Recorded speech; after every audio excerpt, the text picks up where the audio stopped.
I'd like to base this on some research that's already happened. Because if we're talking about arts-based research methods, just to start talking from a point in space that's my own seems, how do I position myself in relation to other things, which I guess is the job that you're doing.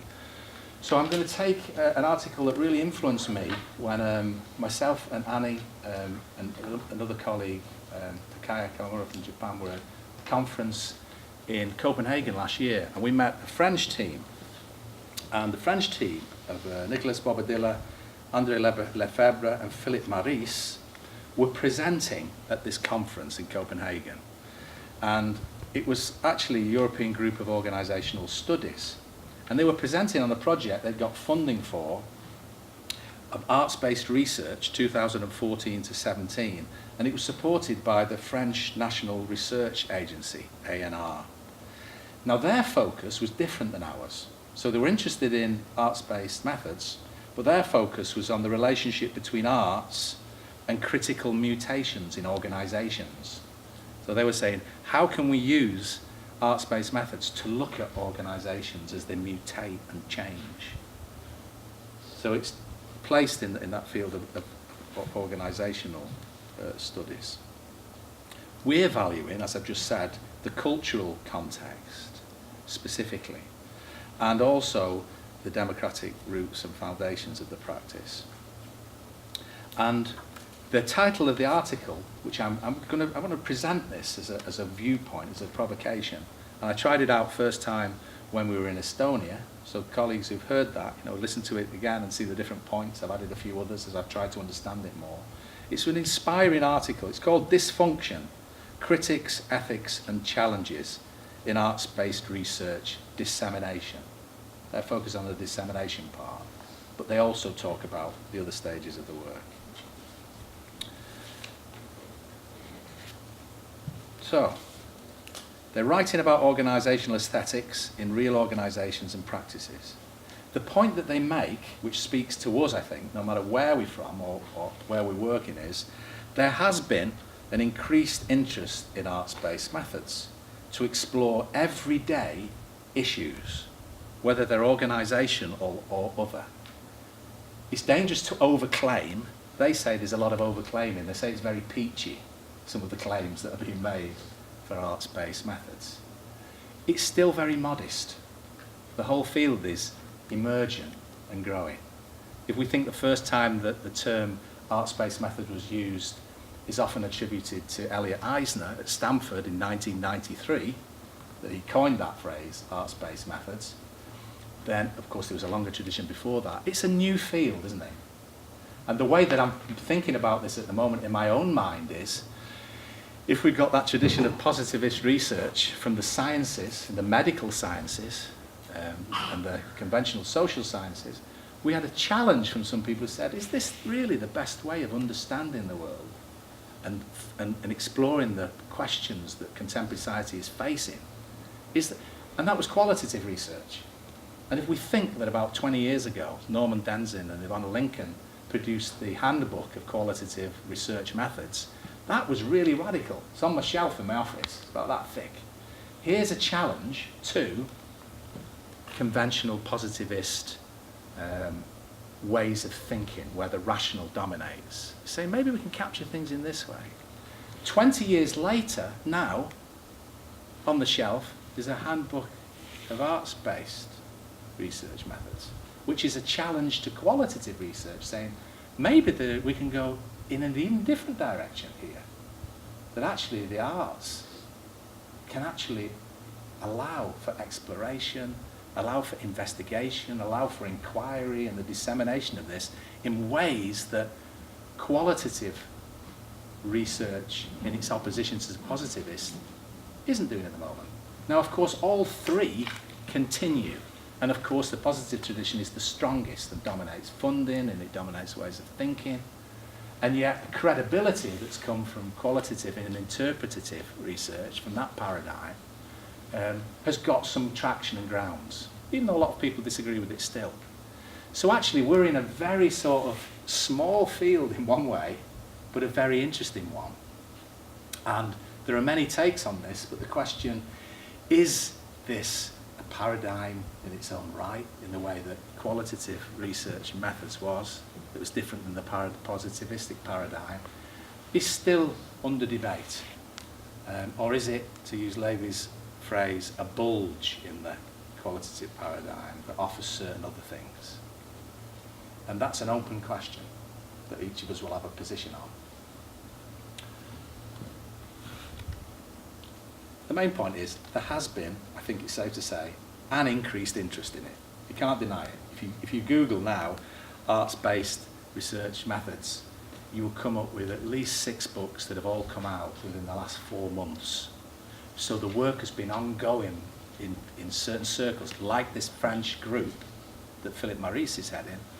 There's no doubt there's an increased interest, and the publications are testimony to that. So what do we say when we say a definition of what arts-based methods are? We will all have our own, and I like their very broad and inclusive definition that Philippe's group uses. It says, it's a method of research, evaluation or assessment in which the arts play a primary role in any or all of the steps of the method. Might sound blindingly obvious, but it's a method of research, evaluation or assessment in which the arts play a primary role in any or all of the steps of the method. And what do we mean by the steps? Those of you who don't have to spend time in universities working within conventional research forms, well, you could say that means that arts-based methods could be used, if it's central, then have they got a role in formulating the research question itself? Because in the other paradigms, the question is formulated in a rational cognitive way. You sat there alone with a pen and reading, or with a colleague thinking what the questions are. If we said that was to be done through an arts-based method, then you would be using arts-based methods to actually formulate the question. So you might start with an area of experience or a phenomena that you're not sure of that's very fuzzy, and you would use an art-based form to begin to clarify what the difficult questions are in this. And that actually the research act and process is very much about finding out what the question is. Actually finding out the question, it's, if we go along with that way of thinking, is absolutely at the centre of what arts-based research methods are about. That's not new. You can trace it to Dewey's work and others, but it's a claim. Or, when we say the central, what about generating data? So rather than using conventional interview methods, for example, we actually use them to generate the data or capture the data. And are they being used to analyse the data? Rather than using sort of coding and thematic analysis, sat round a table talking, are we actually using those methods to analyse the data that we've generated and captured? And are they being used to present research results? And the French team draw on Austin and Forinash in 2005, who make reference to those 4 areas. So, for example, for me, because my background is in drama and theatre, and primarily in our group in Beyond Text, we're primarily coming from a performance area of the arts. We've got some visual artists joining us, but unlike the Canadian project, who will join on Sunday, they're primarily visual artists. But speaking from my own position with my own art form, the emphasis is on the use of artistic forms to look at aesthetic issues. And I'm interested in how they offer a medium that can communicate the felt experience, the moment-to-moment reality of our situation and the complexity that we're in, and can articulate the question. So not trying to clear up the messiness, but actually open up that messy underside of it to try and bring clarity to the question.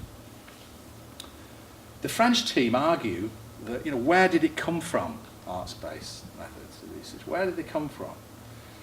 Their position is, they say it grew out of creative arts therapy, in which artistic methods, when used alongside therapeutic techniques, were very much about helping people cope with their complex life situations.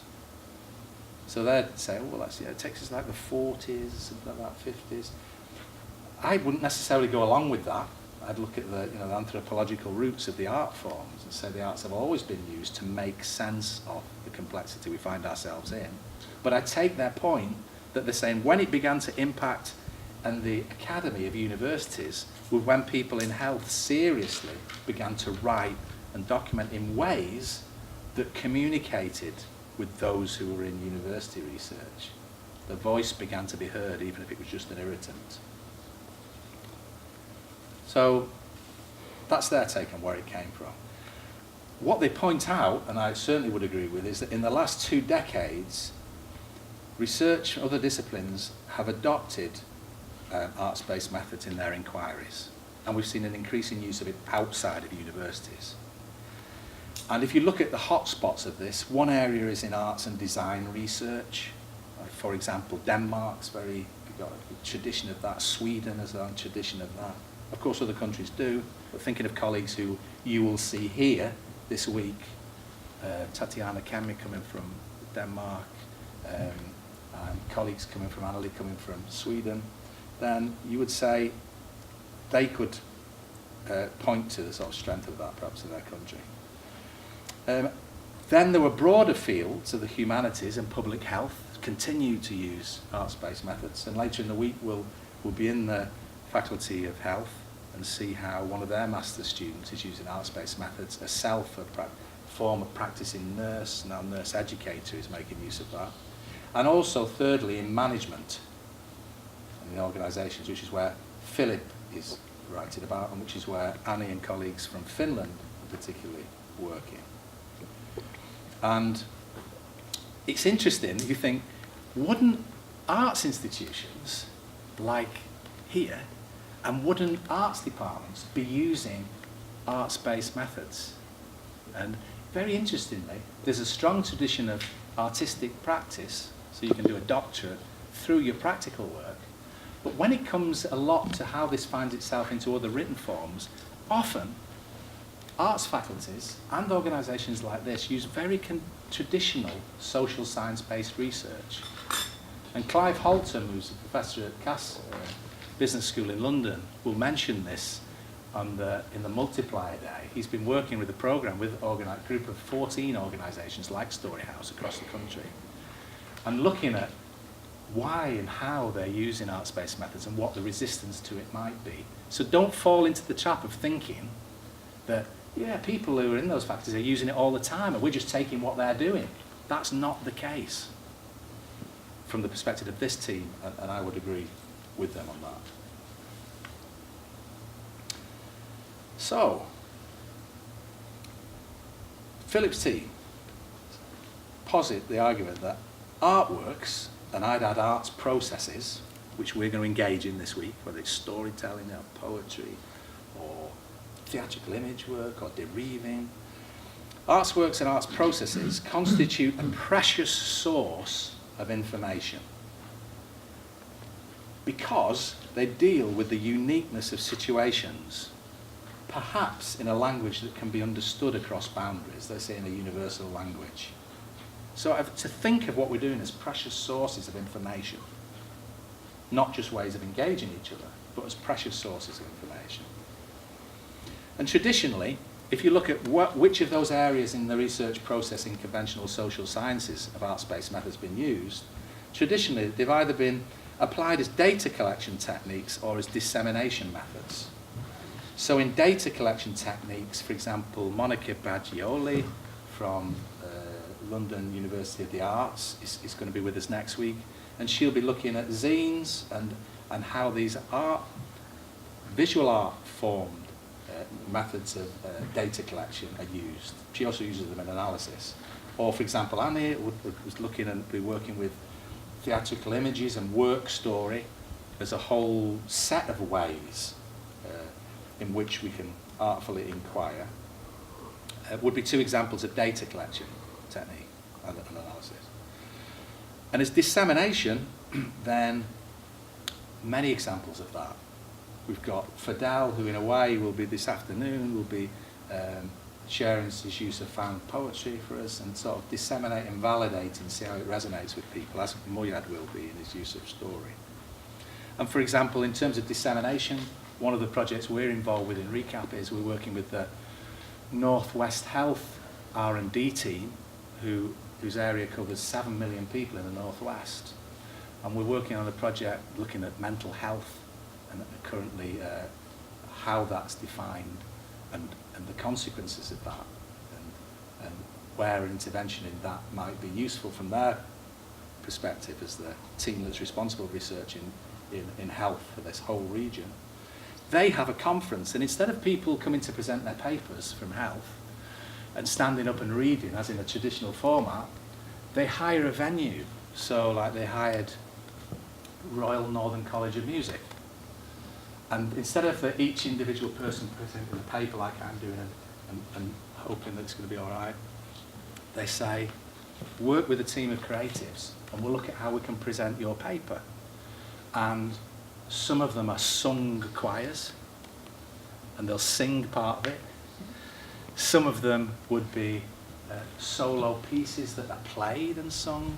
And you might think, well, isn't this just sort of a gimmicky way of livening up research findings? It can be, or it can profoundly engage people through the use of music in an understanding of what that paper's about. So people leave the Royal Northern College of Music, not leaving a lecture hall where they've been taught at, but like, oh, it really touched that moment, that paper that was on, that was on dementia, that was talking about, and when this, I've got to read that paper. So the dissemination motivates and opens an insight that maybe a traditional academic presentation might not have been able to do. So there's sort of a few classic ways that it's been used at the moment. And to find ways that arts-based methods have been used all the way through, from research question to data generation to analysis to dissemination, they're around. But that's not what, in my perspective, that's not what we're aspiring for. If we're researchers and we're interested in whatever we're interested in, R&D, we're interested in change, then we find the methods that can best suit our purposes. And in some cases, they are not arts-based methods. So the last thing this program is saying, get rid of the other paradigms, we're just doing arts-based research. We're saying, and again, thanks to Annie for the thinking on this, we're saying, when you come to inquire and look, why always reach for randomized controlled trials or tests? Why always reach for the interview and the focus group discussion based on verbal conversation? Why not also look to arts-based methods? Because it could be that one of those and the approach that used could be useful in helping you frame your question, find what you're looking at, contribute to the process of inquiry. And in some cases it might not be.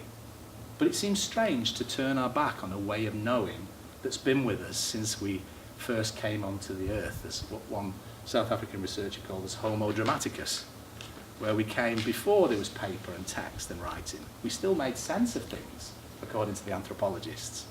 We still shared understandings. And we weren't as reliant on spoken text and the written word. So that's mainly, if you like, those two areas. So it could be as well, just to give some of the practical examples, we could say again, rather than the traditional interview and focus group, it's collage, it's theatrical images, it's sculptures. It's replacing traditional forms where they're useful. And the intent, the French team argue, is that they support the interpretation process of the researcher. So it's still within that interpretive paradigm, and actually the arts are supporting that process. So in that case, art is being used as a medium that allows researchers to investigate about the participant's situation, their experiences, their concerns, their challenges, their obstacles in the reality of everyday life, wherever that is taking place. So, I've been speaking a little while. I just wonder up to this point, I'm just going to stop for one moment